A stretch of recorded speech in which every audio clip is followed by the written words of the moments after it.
right, welcome to another edition of Sal's House.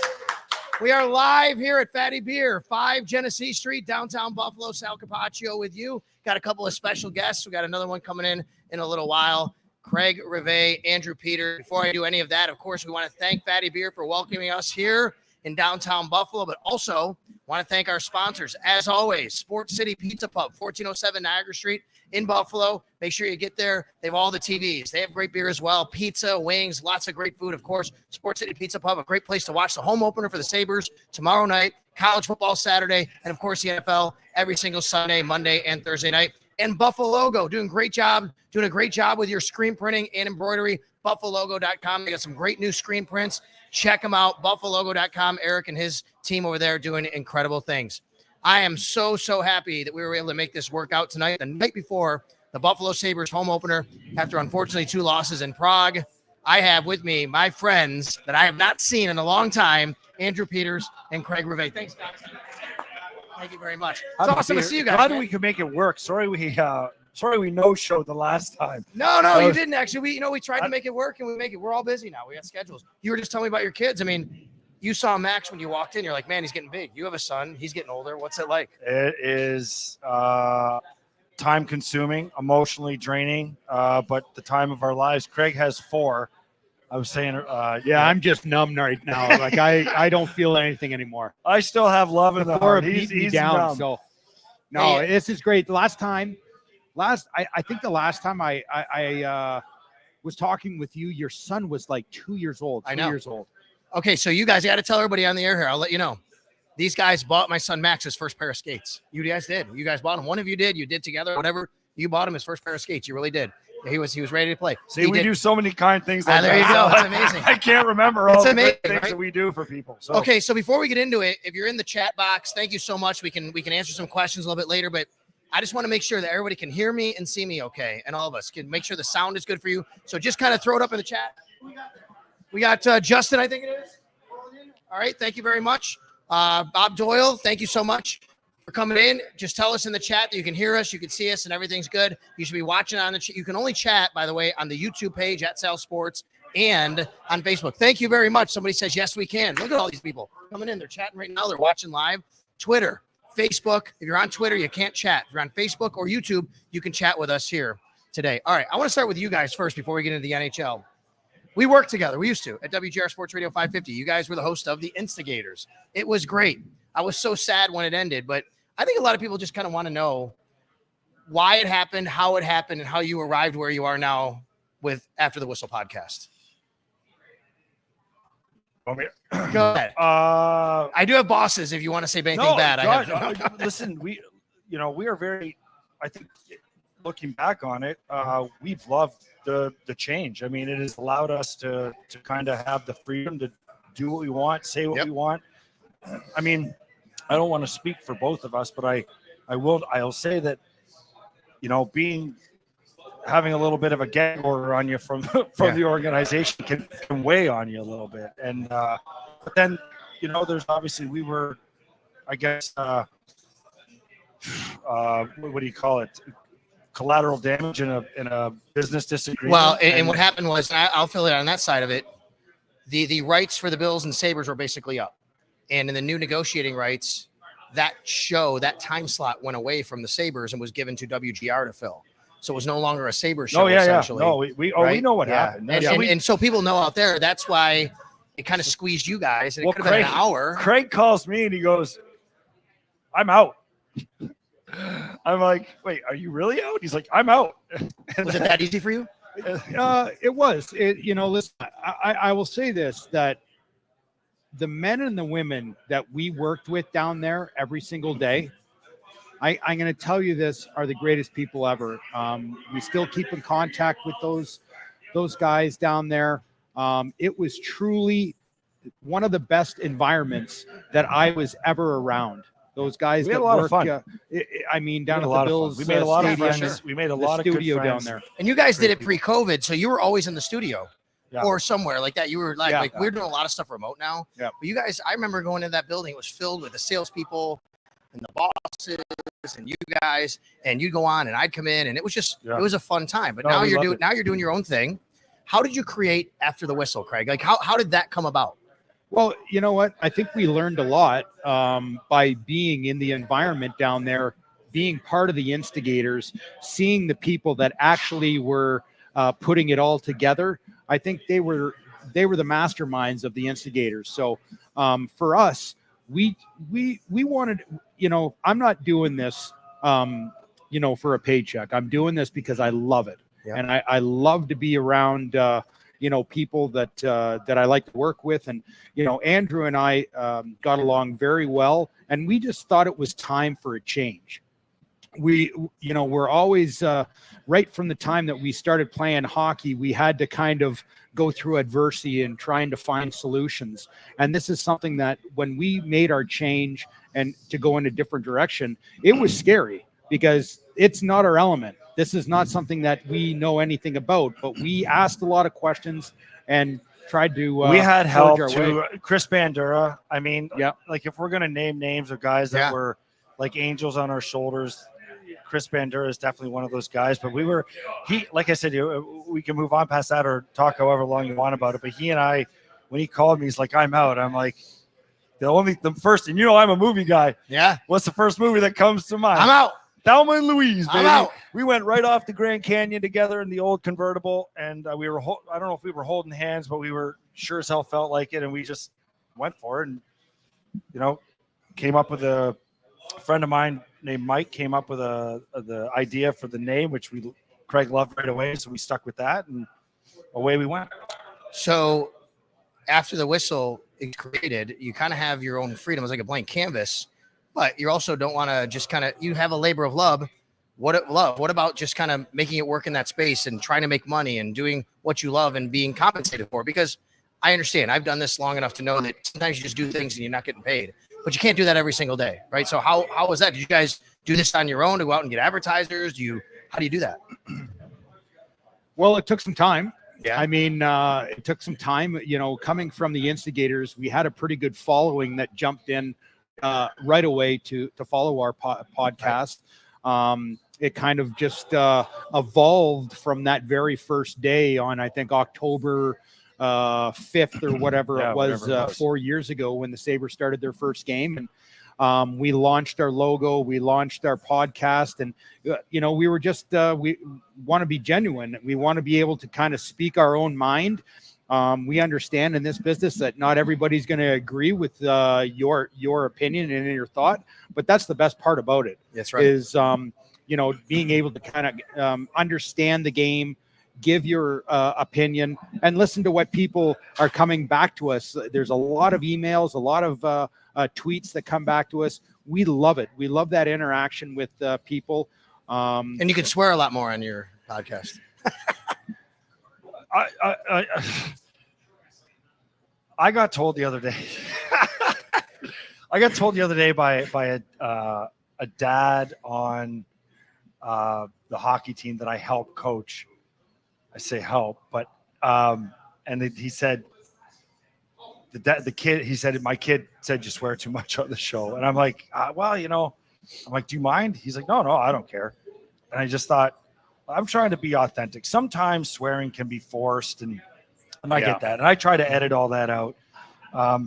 But there are some that are just authentic. And I mean, I guess my theory is like, why are we worried about the F word in 2024? I mean, I don't know. I mean, I'm I guess a little more casual about it. This is in your world. My wife says this. She's shocked sometimes when she watches Hard Knocks, and they're swearing so much at each other. In your world of professional athletics, that's just how people talk. It might not sound right to people, but that's just what you're used to your whole life. Very much so. Right? Very much. And I think, in the podcast form, like, we certainly don't want to be swearing every time, we get upset, this and that. Sometimes it comes out. Sometimes it's pretty authentic. And when we are expressing and getting angry, do I swear? Because I don't know. Andrew and I get pretty ticked off at each other pretty easily on that's there. your passion, it's your emotion. Someone asked in the chat, what's Sal drinking? Well, I got Nate, Geary, what'd you get me? What was this called? Nate, you grabbed me something. What was it?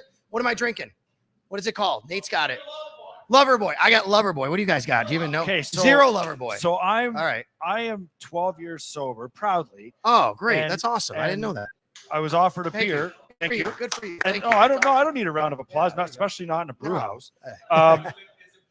Hey, I didn't but- even know that. I appreciate that. Oh yeah, no. Yeah. So I said I don't really drink NAs, but I've tried a few NAs, Yeah. and I was offered an NA. I've never had a Blue Moon NA, Okay. and it's incredible. I used to love drinking Blue Moon too, and the itch is not a twitch of me getting a. What do you got in your cup there? You know, I have water. you have water. Look at these guys. Yeah. I'm the only one over here drinking something over here. But listen, you can But come Craig's down. problem is he has Fattey one, Beer. he has That's 10. right. Hey, Fattey Beer, 5 Genesee Street. Come on down. If you want to come down tonight, we're hanging out here for a little while. We're live here. We're on Twitter. We're on Facebook. We're on YouTube. We got the Phillies and the Mets, and we got the Yankees and Royals coming up here in a little while. Nate's going to let me. Nate's a big Royals fan. Nate Geary's here as well. I'm a big Yankees fan. All right. So Can I tell you something? I don't Yeah. like baseball, and I'm not trying to turn anybody off or anything. Right. I'm just saying, but I love playoffs. Oh my God. Every I pitch, lived right? in New Jersey when in 09-10 when the Yep. Yankees won the World Series. Oh, It was absolutely wild. Yes. It was wild around there. for sure. I mean, every pitch, everybody's hanging on, right? So I can't have my Yankees lose to Nate's Royals though tonight. That's for sure. All right, Andrew Peters, Craig Rivet. Let's talk a little bit about you guys, more of the transition, not from the business side, but I remember, Andrew, you'll remember this. We started working together on the Enforcers. David D, Spectrum, right? Yeah. We were over there in the building on Indian Church Road. It was me, you, Ruben Brown, Razor. And one thing that Marlon Kerner. Marlon Kerner, and I got Marlon list. Marlon's great. You know what Marlon does now? He's on the sidelines every Sunday for Bills games. He's the uniform police. He docks guys who are like wearing their socks too low. Oh, really? And yeah, he finds them. You So got he's looking for you got to give him flaws? crap. You got to give him crap. No Yeah. way. That's amazing because the NFL. I didn't even know that was a thing. Oh, yeah. That's how they don't you hear about guys getting. I don't even follow football. You don't know If this. you like, wear non-sanctioned cleats, you get fined. That he's the one. socks, that everything. does it. Like wristbands. Like if it's not. Wow. Yeah. Didn't have your they- jersey tucked in enough. I'm not kidding Yeah. you, right? It's Yeah. crazy. You can do that. So he does that. So one What thing, a rat. Yeah. What a rat, Marlon. One thing with you always was you had this kind of not a hatred for the media, but you were very pro player because you're a player. You've had to really transition. You've become the guy in a lot of ways that has to talk in the ways that you didn't like the way people talked. What's that been like for you? Hard because and Craig will attest to this on my behalf. Because I know I played 229 games in the NHL, but I also understand what type of player I was in the NHL. So for me to criticize a player like anyone on the Sabres at this point, I mean, they're all better than I was. It's hard, but I'm trying to look through it. I've always tried to actually watch the game and criticize players the way Lindy Ruff would. Like, that's the only thing I have ingrained in my head because I sat in the middle of the bench and listened to him analyze games live in real time. So I heard what like he would say about guys, like he's, so that's kind of, now the merit is if Craig agrees with me. I mean, let's be honest. I mean, not to toot your horn, but the guy's played 923 games in the league. So if I say something, I've got my bazooka to back me up. You know what I mean? Yeah. So Yeah. that's just kind of where, or sometimes not, or sometimes not. Did you have And a he'll problem? he'll set me in my way, which is why I think it's easier, because if I'm too critical or say something very negative, he has the ability to kind of see it the other side. Well, I know even from my chair, which is we do this. We didn't play professional sports. I didn't. So if I say something, you'll always get somebody go, "What do you know? You never played the game." And I'm like, well, I say to people, "Do you vote?" I was also a dick once upon a time too. Like factor that in. Well, I always say, here's my response. Well, do you vote? If you've never been a politician, how can you decide what's best for what's happening in a community? What was it like for you to make that transition? It was tough. I found it very difficult, especially at the beginning of this whole thing of, when I was a player and I had media people talking about me and poor play, tough night the night before, maybe going through a bit of a streak where things weren't going my way, right? Minuses, losses, lost fights, just not going well. I didn't like when I read the negative where I had media people asking me questions about negativity. And now I'm on the other side of the mic. And I find it and still feel it, right now, where it's tough to talk about certain players that I know you can't fool me, what is good hockey and what is bad hockey. I think even for fans that watch hockey, you can't fool them either. But at the same time, it's tough to talk about these guys when things aren't going well for them. Yeah. And every single player in the league is going to go through that, but it's just tough to talk about, maybe some tough times. And here in Buffalo, Yeah, it just seemed like tough times a long have time. been a tough times. black cloud for a long time. That's and right. we're hoping for that sunshine to come out. So, And just to kind of interject, I had a real chip on my shoulder too. Yeah. And I'm actually glad you brought this up because I have listened to you a lot over the years talking about football. You coach football, I know that. Listening to you talk about hockey, Nate Geary, Joe DiBiase, like these, like obviously Hammy, you got Shope and the Bulldog and Jeremy, and obviously Howard's moved on. But the more you listen, the more you learn that they actually, and you guys actually do know more. But that was the defensive player in me very early on in retirement. I still knew a lot of the guys in the team. They were struggling. I was a very ignorant guy when it came to that, because you were always taught when we played that the media was in a way kind of your enemy. Like, look at what's going on in Edmonton. They just asked Connor McDavid. They're like, and I thought about this on the way down here too. Like the way the question was asked. It was like after the colossal meltdown in the, and it's just kind of like, really? And it forces McDavid to have to say, can we move on from last year? And then you have Matthews, who's making 13 something million what's he making? 13.2 or something like that. Yeah. Gets asked, do you think hockey players are underpaid? Right. And he's just like, Steve. And I'm just like, these are the kinds of questions, like the antagonistic. Yes. And then to go even further, we have Bone on our show, Mike Harrington, who's the guy that I love, Lance on. I mean, he does a great job. Like, we've had these guys on, so we have come to really respect the media's stance and understand too that they've been dealing with a huge pile of shit for 13 years also. Right. So, but here's the thing: when you talk about those guys, we watch games from our couch. We analyze the game. I usually watch games sometimes 2, sometimes even 3 times, kind of like go back and rewind and watch certain plays and stuff like that. Where you got to respect Lance and Harrington and Paul Hamilton is they're not only watching every single game with a fine-tooth comb, they're in the room. They're watching body language. They're watching the vibe of the media room and inside the locker room. And these are things that no one has an opportunity to see. They have to travel. I mean, it's not. They see the guys in the hotel room. They see guys in their most vulnerable states. And I think that's where you have to respect and really, I really, man, I hated Mike Harrington when I was a player, and I hated Bone, and I hated every media guy because they're asking me tough questions, right? That I have to answer. And now I look at these guys and I see them in a completely different light. I think they're excellent at what they do here. And, we're lucky to have them on our show to give that, that opinion. I love that. Hey, don't forget Sports City Pizza Pub, 1407 Niagara Street. There you go. Also, Buffalo Logo, helping to bring you this Sal Sports Today watch party. We got Andrew Peters and Craig Rivet, who was an NHL captain, Buffalo Sabres, for 3 seasons. Okay, I'm going to ask you what's going to sound like. There's a game-worn jersey right there. Look at this. Come here. Do a walk by. Come over here. Show this guy. Do a walk by. Get over there. Thank you, sir. Oh, look at that. Full service. Look at this. This is Craig's cousin.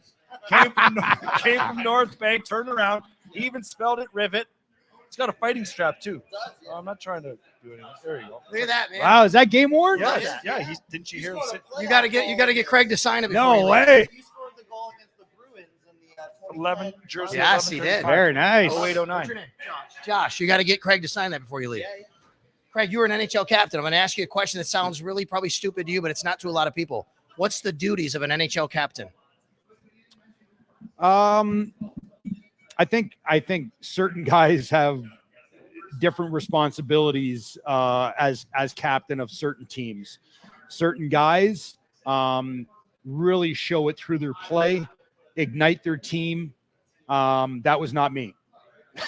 I was not igniting How- the team with my play. Really? I left that up to Thomas Vanek and Derek Roy, Tim Connolly, and all those superstars that we I had get it. on our team. You were a different kind of captain in that regard. I was a different type of guy, different type of captain, much older at the time, coming to a very, very young hockey team, and probably more or less taking care of behind the scenes type things that maybe an older guy would have better suited. What kind of captain was Craig Rivet? I'm so glad you asked this because I was going to insert myself. I love it. I have a great Craig Rivet story. I love and it. Let's do it. This is, I have two. Here we go. And- Craig and Rivet's story as a these captain are- from these Andrew are- Peters. this Here we is- go.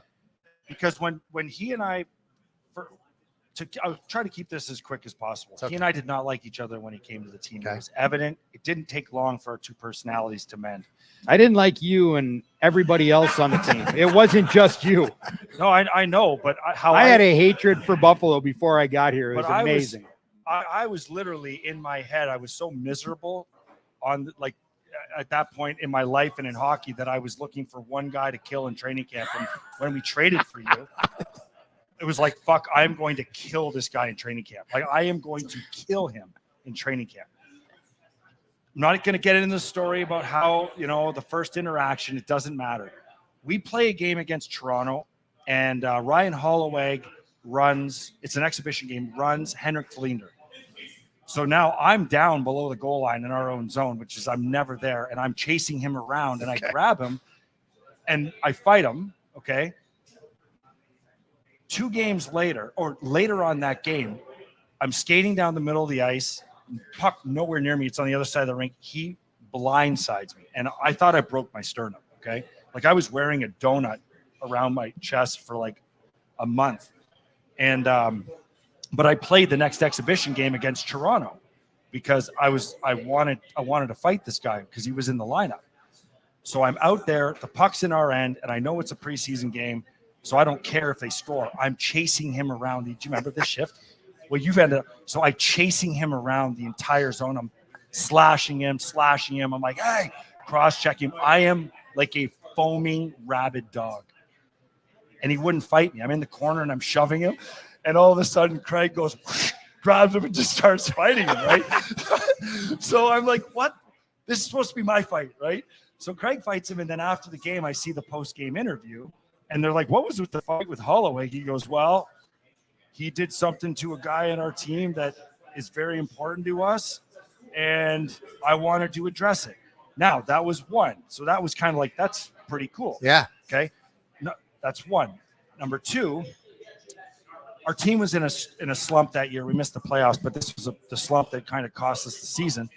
And I had been out of the lineup for a while, and I get inserted against St. Louis here in Buffalo. And they have 2 tough guys. 2 guys that one guy I had never fought before. One guy I fought a few times before, Cam Jansen and David Cosi. Okay. So in my head, I'm thinking, I got to do whatever I can to snap our team out of this slump. Sure. So I don't know if it was first shift I was out there, but my first fight that period was with David Cosi. Okay. Later that period, Cam Jansen finds me and we fight. And it was a long fight and I was so tired, right? And we had a lot of young guys that were not really used to college guys. They're not really used to the fighting, so they weren't really supportive. Would you say that's right? I go to we end up going in after the period, and the team walks in, and we're all kind of quiet and everything, and Riv is the last guy in the room. He's dragging his stick. He looks like a miserable, beaten dog, and I'm sitting there. I'm just looking up at him, and he's like, drops his, do you remember this? Throws his helmet in the fucking stall, throws his gloves, and he's like, do any of you fucking chicken shits know how hard it is to do what Andrew Peters just did? Wow. And the whole room is silent, and I was like, what are you doing? I'm like, what are you doing? He's like, anybody in this room, not one half the fucking team bang their stick like this. Guy does that for your team. You get up, you bang your stick, you pat him on the back. He's like, that's bullshit and it's unacceptable. Room was silent. Next thing you know, I got guys coming up to me. It was like Rudy, like, we're coming up with, great job, Petey. Great job, Petey. Great job, Petey. I had to come out of the box after the second period, and they're all standing on the bench like, boom, boom, boom, boom. I'm just kind of like, this is fucking embarrassing, but I love it. It's great. That's awesome. But that spoke to his character, and that's what you get from him on our show every day. I love it. Listen, guys, this is Sorry awesome. for the long story. No, it's great. We have That story gives me goosebumps. I mean, that story we is have close to 1,800 live viewers right now. Close to 1,800 live viewers. I love this. Okay, so this is awesome. Andrew Peters, Craig Rivet. We're at Fattey Beer downtown, 5 Genesee Street. Come on down. Say hi to us. You got great beers on tap in the coolers here. Look at all this stuff behind you. You got Nate Geary here. We're watching baseball. It's a great time. Nick and Tim, they're doing a great job down here. Okay. The truth is he picked up a lot of bar tabs. Okay. That's the truth.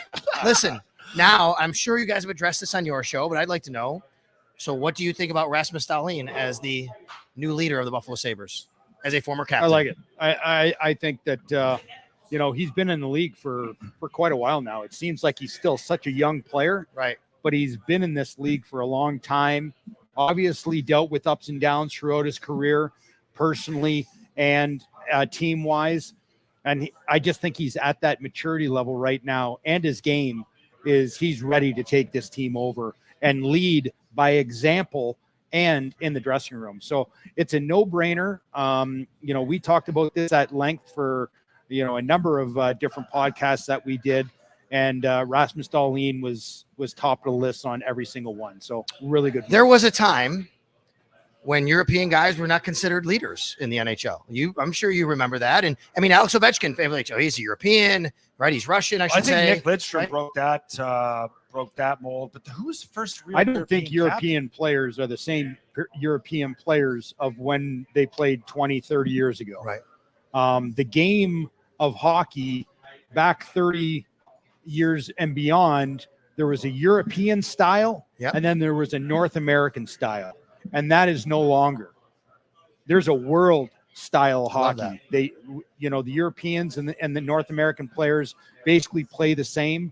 So when those guys do come over here, they're well versed in how to play the I'll say North this American too, style. and he knows it, and we talk about it all the time too, is Europeans, in my opinion, especially the Swedes and the Finns, are way more disciplined than North American players when it comes to they're robots. Yeah, They're very, very well coached at a young age. I got to spend Petey, both of us. I was over in Europe or over in Finland in the lockout in 2004. Petey was over in Sweden. And what I had witnessed over there, playing over there for 3.5 months, is the discipline and the respect that the young players have to go through before they get opportunity. Now, I remember asking Saku Koivu, I was playing for TPS, which was one of the top teams in Finland for years and years. And I remember asking him about this young player that we had on our team. He was 18 years old. And I asked him, he was clearly one of the best players that we had on our team. He was a first-round draft pick to the New York Rangers. And I asked Sacco, I said, why is this guy not playing like every single game? Because he wasn't playing every game. And when he was playing, he was only getting spotted shifts. Meanwhile, he should have been on the first line, on the first power play, getting everything, because that's how good he was. And Sacco says, that's not how we do it in Finland. You have to earn your respect. You have to bide your time, and you have to work hard in practice to show that you are able to make the steps up. So when these young Finnish players and young Swedish players come over to North America, they are already programmed and understand how to play the game. I love that. Speaking of working hard in practice, we saw so much of a different tone from Lindy through training camp, really trying to kind of hold more accountable, be a little bit tougher, the push-ups and things like that. They go out to Europe. They start off with kind of 2 really tough games, Andrew. First of all, take us into the Lindy Ruff coaching style, if it fits for this team, and if it will be something that, Sabres fans can. Well, rumor has it he grilled him for I don't know how long, but he gave the team the gears in a video session the other day. It's good. Which we talked about that with Thomas Vanek on our last episode, and it was, Vanner was a guy that can relate to that, and if he's sitting there saying he probably pulled up old clips of Vanek's turnovers, but the truth is that some of these guys need that. I mean, Craig can speak to this way more than I can, but these guys need that. They need to have. I don't believe Don Granato was that kind of guy. I could be wrong. I've never heard that. So, well, it kind of feels like that with some of the stories, guys leaving, saying that it's harder elsewhere, the practices, things like that. There's something to be said, I think, though. You talked about the Europeans and Americans, now the world, but I would also say the generation of player is different, right? I mean, when you played, when you guys played, it was different in how you have to relate to them. And Lindy said he had to adjust his style. I know you can't be Mike Keenan anymore, right? Is that a good way to put it? Absolutely not. The like you said, the player of today has been brought up differently. Yep. And I'm not just talking hockey. They've been brought up differently at home. Sure. Society is different. And, the Lindy Ruff coach of when he coached Petey and I, and when Lindy was coaching here in Buffalo, he's a very different coach from that time. And I think Lindy's evolved and understanding the different type of player that is coming into the league now. So he's not going to change his stripes. Lindy Ruff is always going to be a strong-minded, a very demanding coach. It's exactly what this young team needs because, we'll see, because these should be 3 of the toughest days that these guys have ever had in a regular season. And it's the start of the season and they play. Right. But you know night, what? So I do believe that Lindy Ruff is acquiring this team. They had a very short training camp. They played very little meaningful exhibition games. They played like 2 American Hockey League teams. Right. They played over in Europe for a game. They had Oktoberfest. And obviously enjoyed it. But Lindy's going to need a little bit of time. I mean, he's going to need some time to kind of change the mindset. He's going to show a lot of video, and he's not going to sugarcoat anything. You will not be able to hide from the mistakes that you're making or the lack of effort or things like that. He will keep guys accountable. This one might not be the one that scars him either.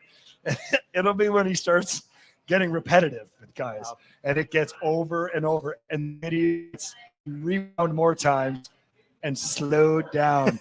That's when guys might start to feel like Clark MacArthur be like, oh God. All right, on this team, home opener tomorrow night, the LA Kings come to town. Each of you give me something you're encouraged by and you like about this team and something that still concerns you about this team in 2024. Go ahead, Andrew. I'm concerned that 2 of your top 6 forwards are potentially hurt for this game, and they're under. They're back today, though. Back today. Skated. Okay, maybe. He's so back. Overall, though, but let me give me a big picture. It could be a player or a position group or something about the team that you're just like, I'm still not sure about that, but something also that you really like about this team. Tage Thompson. Yeah. I think there's been a lot of talk about him and what is he going to be this year. I mean, we talked about him today, and Craig seems to think this team needs a star, and I think he is our star. And so I really need him to do that, so I can be right. But you need a star, and unfortunately, he bears that burden in my eyes. He's got it, and he needs help. He's going to need help around him, but he is the star of this team, in my opinion. So is Rasmus Dahlin, and they need to be the stars. And goaltending is the positive, I guess, I would say. I'm a big Devin Levi fan. I want Devin Levi to take the net, but not at the expense of UPL. If that makes sense. I think he can do that, right? What do you like? What do you? But I think that's okay because I think UPL/Levi right now. I don't think anybody would be upset if they did the Schwayman Allmark situation, especially where with the results. They're somewhat splitting pretty much the season, which is fine. For me right now, the number one thing that I look at with the Sabres is they need someone to emerge. They need one of these younger players. They need an Owen Power to really make a huge stride this year.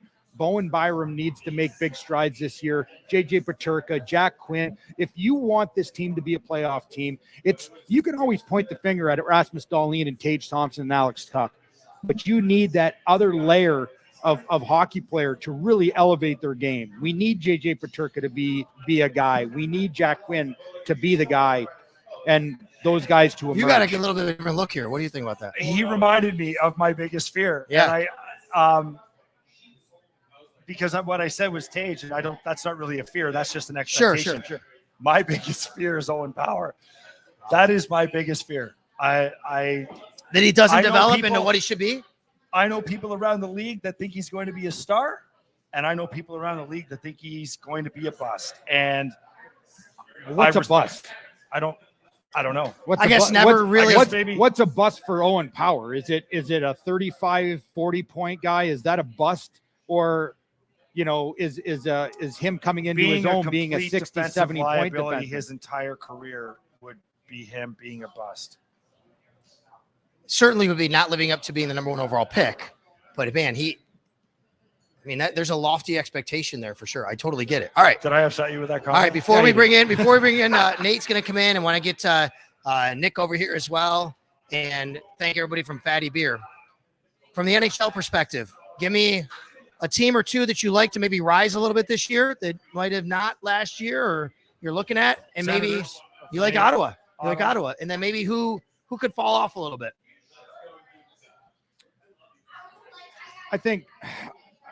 Fall off. I'm always expecting the Bruins to fall off, and it never happens.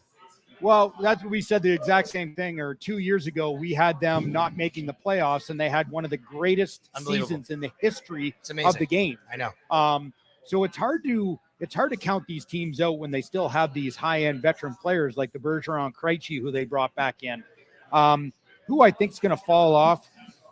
Man, I just think there's a lot of really, really good teams right now. Are there going to be teams that elevate their game? We're hoping the Sabres. We're hoping Detroit. We're hoping the Senators. We're hoping the Montreal Canadiens. Like, you can go around the league and say there's some teams that are building something. But the team that could fall off, I think, this year could be Tampa Bay Lightning. The team If I I'm had most to pick, interested they're a to little watch, older. though, in the same kind of context, is Pittsburgh.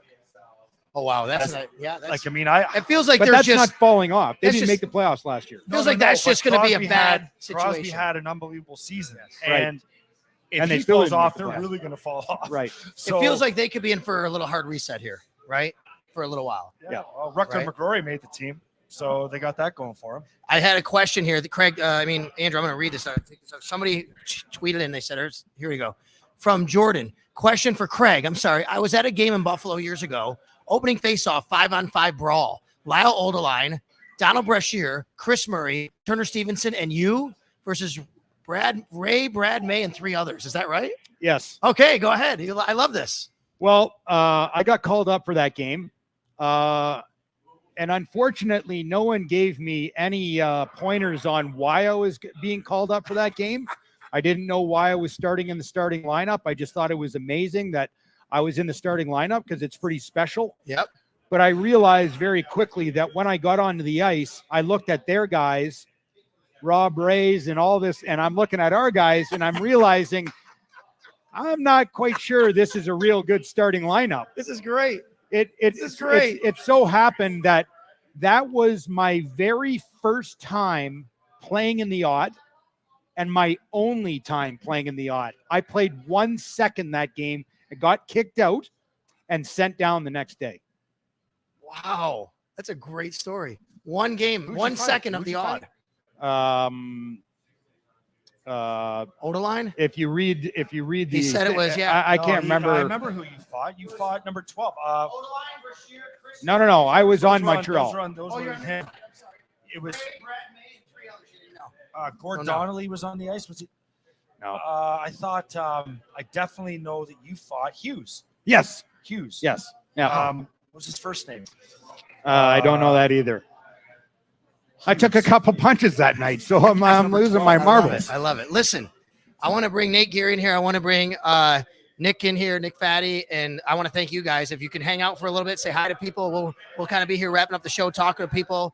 I want to thank you guys so much, man. I'm so glad we could do this. I'm so Thanks, glad. Cal. having us. I'm so glad we could do Great to this. see yourself. Andrew Peters, Craig Rivet, thank you so much for them coming down here. We're still going to stay here for a little while. I'm going to bring Nate Geary in here. I'm going to bring Nick Fattey in here. We're going to talk about what's going on at Fattey Beer. They're going to come out. They're going to go sign a jersey over here in a second. Thanks, guys. You can give those headsets to them. All right. I want to thank our sponsors as these guys come in, Nick Fattey and Nate Geary. Thank you very much to Sports City Pizza Pub, 1407 Niagara Street. Also, Buffalo Go. Of course, Sports City, where you can go for all of the games, whether that's Thursday night football, Saturday college, Sunday night. We got baseball going on, hockey, of course, right now as well. And then, of course, Buffalo Go. You can grab this, Nate. All your screen printing. Here you go, Nate.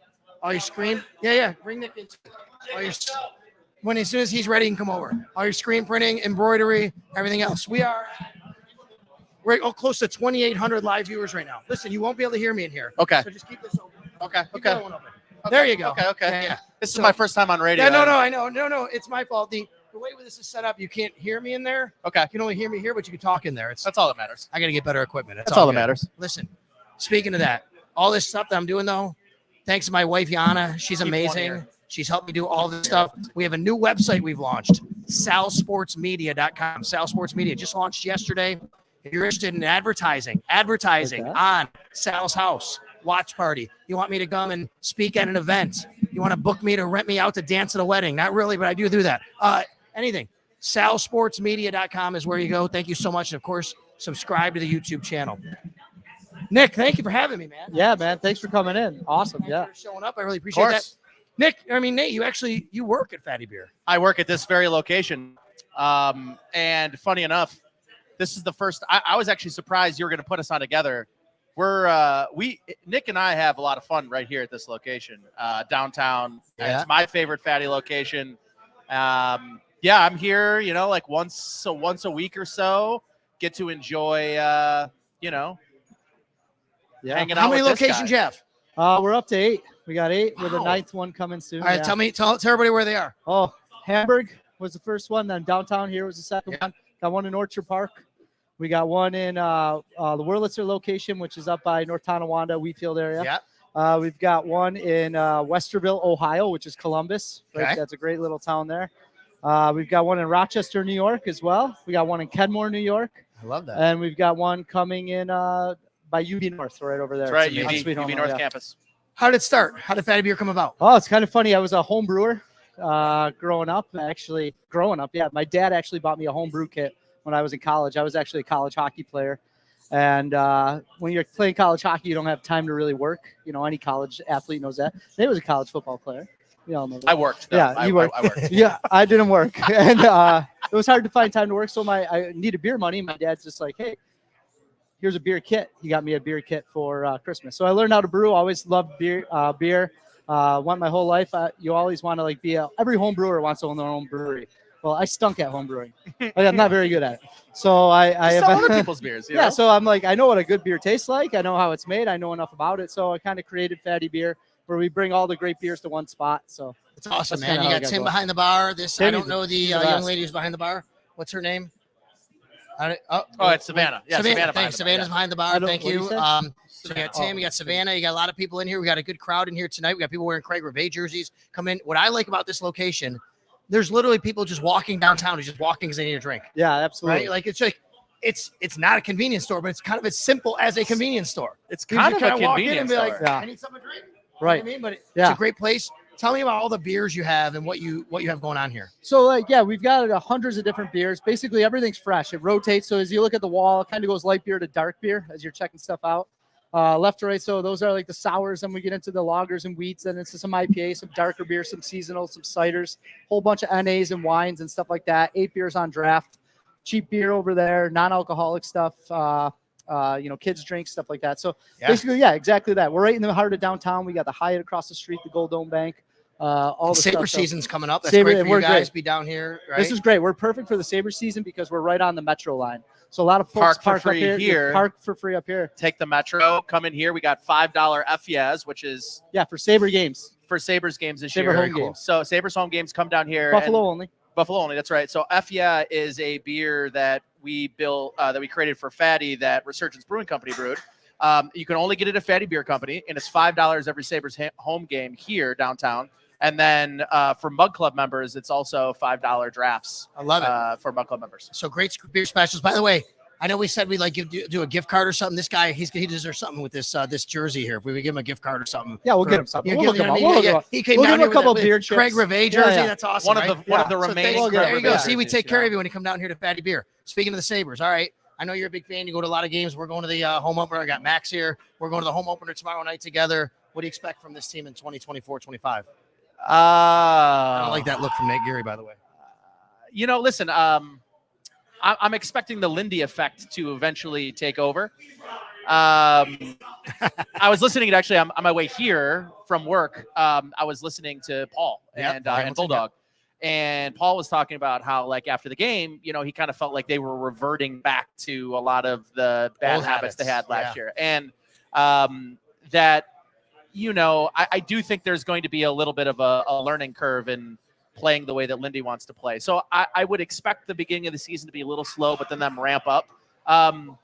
But listen, I mean, it's hard not to be excited. I mean, we get 2 pro sports teams in the city of Buffalo. And when you get the crossover of the beginning of the hockey season with the middle of the football season, there's nothing better because you get weekday hockey games and Sunday football games. We'll see. I mean, like, I'm very much looking forward to some of the new pieces. The fourth line looked really great, and then Obe Cobell goes down with an injury in the first game, and Paterka goes down with an injury. So we'll see. But I will always be incredibly optimistic right about October 1st, and then we'll see what happens when, you know. You hope they're the just season not starts. out by Halloween or Thanksgiving. Right. What do you like about this team this year? I like that they're getting a little bit older. I mean, they've been in the league now Yeah. a few years. Like, we can't use that excuse. They're so young, because they've played a lot of games now. So I like that they're getting older. I'm really curious. I do, you know, when you have 2, you know, top D with Darlene and Power, you know, that's a lot of ice to cover. So that hopefully they keep developing their game and they can cover the game off. So Are you a Lindy fan, Nick? Do you a fan? I personally, yeah, as Yeah. a great guy. I think, I think it's a pretty good fit for us, but Yep. I'm curious to see what happens. Like Nate was saying, you know, I think by November 1st, you'll know. You're what's going to going really on. know. You're Yeah, gonna by know. November 1st. So tough start. But What are the hours here? Because I know people are watching, like, Monday Night Football coming up. Bills playing, obviously, against the Jets. If you're watching right now, what are the hours here? People walking around when I come down at night. We're watching these games right now. By the way, Yankees have runners on here they're first and third, I think. Royals fan. I know. What are the hours? What can people come down here watch some football at night? How's that work? So Monday nights are our trivia night here. Oh, Tim runs trivia. regular every trivia, Monday sports night. trivia, every trivia. It's all sorts of Okay. trivia. I General- want to point out general that trivia. my father and I, we used to come down on Mondays and do trivia here during the summer. It's a lot of fun. You get a lot of regulars here that come in on Monday night. So you can come and play trivia, watch Monday Night Football. Thursday Night Football, same thing. There's no trivia, but it's great to come in. Like, here's the thing about Fattey is you come in, and if there's people here, we stay open. Like, we close at 10:30. But I've been here till 2, 3 a.m., you know, behind the bar. open So- every day. We open every single day, noon, and we close at around 11 o'clock. You even had a golden tea here. I love that. Gold- free. Walk in, Yeah. there's Free golden tea. right there. It's free golden tea. Free golden tea. Yeah. I know. It's amazing. And and even during snowstorms, everything else, we've never closed. Like, since we're open on Christmas Day, New Year's Day. I was It's here storm. Christmas Eve after my grandparents. I came here. We played heads up until, I don't know, like 1 a.m. maybe, something like that. This place is awesome. I mean, listen, I stay here mostly because I'm a regular, so I might as well get paid if I'm going to be here. Yep, You know, that's right. might as well come out of his pocket. And we're gonna watch the Yankees and Royals here for a little There while. we are. Yeah. Listen, everybody, thank you. Anything? Listen, I want to thank you guys for having me. No, man. This thanks is for amazing. coming in. Yeah, it's great. I appreciate it. Yeah, Thank having you. Andrew and Craig here was Yeah. amazing. Thank you all for coming over, and we got a good crowd here tonight. Yeah. Thank you all, Andrew and Craig. Thank you so much. Hey, I got a producer over here. His name is Colin Ritchie. Come on over here, Colin. Say hi to everybody. This is Colin. Stand back here. Colin's my producer here. I've been bringing him out, helping out a lot of good. So thank you. Thanks, Helping man. out. Doing a great job. Thank you so much. All right, thank you. That's Colin there. We're gonna say thank you all to join. We had 24 or so hundred live viewers here tonight. That includes you watching right now. It's going to be available for rewatch if you missed any of it at the South Sports YouTube channel. Thanks to Fattey Beer, of course. Thanks to Sports City, 1407 Niagara Street. Thanks to Buffalo Logo, and thank you for watching. Don't forget, South Sports Media is the new website. If you want to get in touch with me for anything that you're doing out there, you want me to be a part of, and of course on the YouTube page at South Sports. Thanks a lot, everybody. Thanks, Seth. Appreciate it.